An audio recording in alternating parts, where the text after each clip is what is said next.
Welcome back to Travel Practical. This is the final part of our Ready, Going, Gone series about international travel with kids. If you haven't watched parts 1 and 2 yet, the links are in the description. Those videos cover everything from getting ready to managing the journey there. Now, let's talk about what happens when you're finally gone, making the most of your time at your destination. Remember that 80-20 rule we talked about in the last video? Well, now we're in the sweet spot, where those magical 20% moments really shine through. These are the moments that make it all worthwhile. Your child's face lighting up at their first sight of an iconic landmark, or watching them make friends at a playground despite not speaking the same language. But don't worry, I'll show you how to make even the routine 80% more manageable and maybe even fun. Before we dive in, what's your favorite way to help kids adjust to a new place? Drop a comment below. Your tips might help other families create their own magical moments.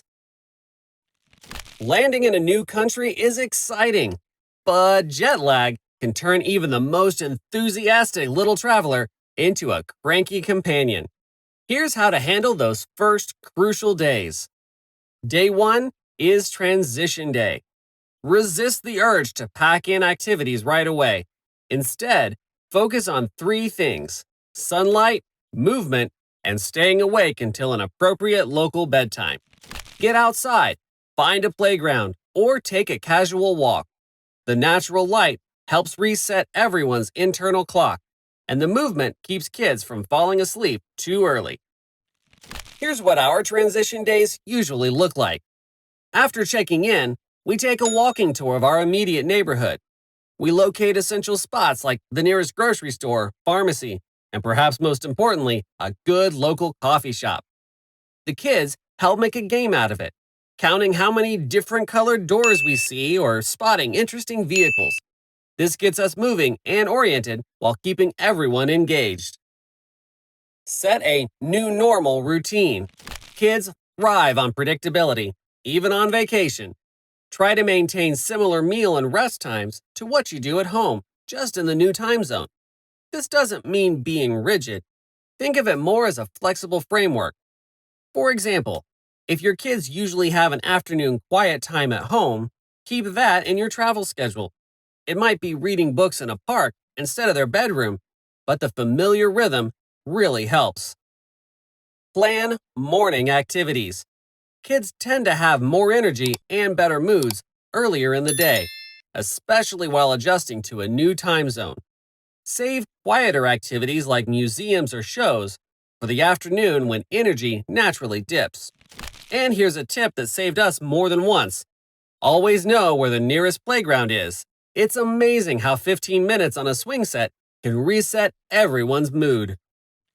Pro tip: if you arrive in the morning, booking a hotel with an early check-in can be worth the extra cost. Having a base to refresh and regroup can make that first day much smoother. If early check-in isn't available, many hotels will store your luggage and let you use their facilities like pools or lounges, perfect for that transition day. Remember, you're not just sightseeing, you're living life in a new place with your kids.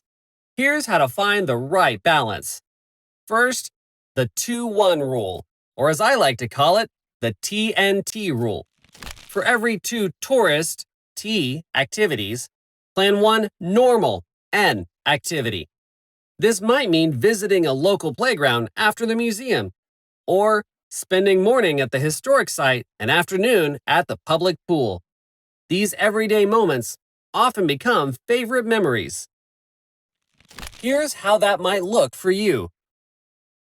You might spend one morning exploring a famous historic site, tourist activity number 1, followed by an afternoon at a renowned museum, tourist activity 2. The next morning, visit a local market, pick up ingredients for a picnic, and spend time at the neighborhood park, a normal activity.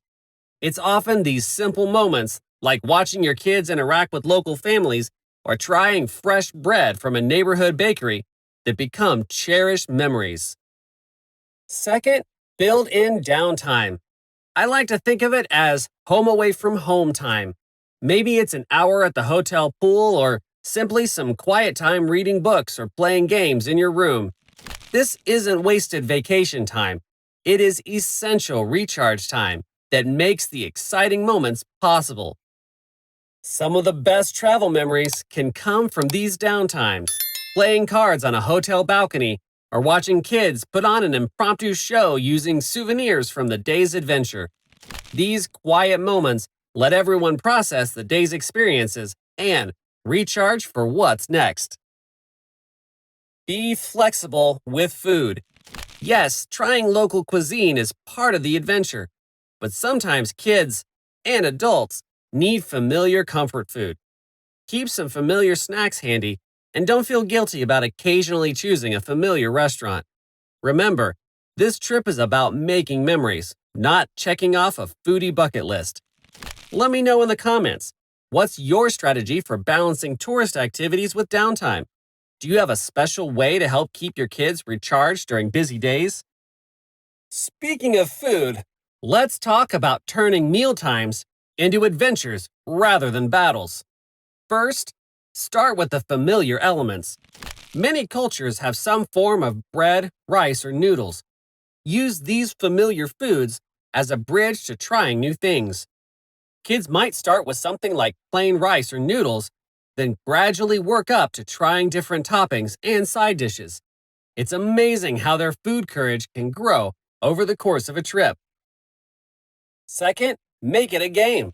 Create a food passport where kids can draw or rate new foods they try. Even if they don't love everything, the act of documenting makes it fun. We use a simple system. Draw a smile, neutral face, or silly face for each new food. The silly faces often lead to great stories later. Next, involve kids in food choices. Visit local markets together. Let them point out interesting fruits or snacks. When kids feel involved in the decision, they're more likely to be adventurous. Give them a small budget to pick out their own snacks. It's amazing how brave they become when they're in charge. Next, make breakfast a comfort zone. We found that having a familiar breakfast helps kids face a day of new experiences. Many hotels offer both local and international breakfast options. Let kids start with familiar choices and maybe try one new thing each morning. Last, have a backup plan. Keep some familiar snacks handy, but try to buy local versions of your favorite foods too. It's amazing how exciting familiar snacks can be when they're in a different package. And don't forget to pack any crucial comfort snacks from home. Sometimes that special granola bar can save the day. Remember that 20% we talked about? Well, here's how to maximize those special times. First, follow their lead. Sometimes the best moments come from what catches your child's interest, not what's in the guidebook. That street performer might be more memorable than the famous museum. Sometimes kids get more excited about feeding birds in a city park than seeing famous artwork in a museum, and that's perfectly okay. Next, document the journey. Give kids their own camera, even a cheap disposable one, or help them keep a simple journal. Seeing the trip through their eyes can be amazing. We love to do top 3 lists each evening. Top 3 things we saw, ate, or did that day. It's fascinating to hear what stood out to each family member. Connect with locals. Kids are natural icebreakers. A playground can become a place for an international friendship, even without sharing a language. These unexpected connections often become the most memorable moments of a trip. Whether it's kids learning a traditional game from local children at a park, or a friendly shopkeeper teaching them how to count to 10 in a new language. Last, create traditions. Start a special tradition from your international trips. Maybe it's collecting a special type of souvenir, taking a silly family photo in front of famous landmarks, or trying ice cream in every country you visit. These little traditions create a thread that connects all your adventures. All good things come to an end, but let's make even this part special. First, pack smart. Leave room for souvenirs by planning ahead. consider packing a flat, empty duffel in your suitcase for extras. And here's a tip: save some of that souvenir budget for the end of the trip. Kids often spot their perfect souvenir in the airport on the way home. Navigate customs smoothly. Remember those family lanes we talked about in part 2? They work for arrival home too. Have your customs forms filled out before landing and keep all receipts for declared items easily accessible. A special folder or envelope just for receipts can be a lifesaver. Next, process the journey. On the flight home, start a conversation about favorite moments. What surprised everyone? What would they like to try again? What would they do differently next time? These conversations help cement memories and get everyone excited about future adventures. And ease back into routine. Just like arrival, plan for a transition day at home before jumping back into normal life. Use this time to unpack, sort through souvenirs, and maybe start a simple photo album or memory book while everything's fresh. And there you have it, the complete guide to international travel with kids. Remember, perfect trips don't exist, but perfect moments do. Focus on these magical 20% moments and don't stress too much about the rest. Every family's travel style is different, and that's what makes each journey special. If you found this series helpful, please give this video a thumbs up and subscribe for more practical travel tips. What destination is next on your family's bucket list? Let us know in the comments. Thanks for watching and always travel practical.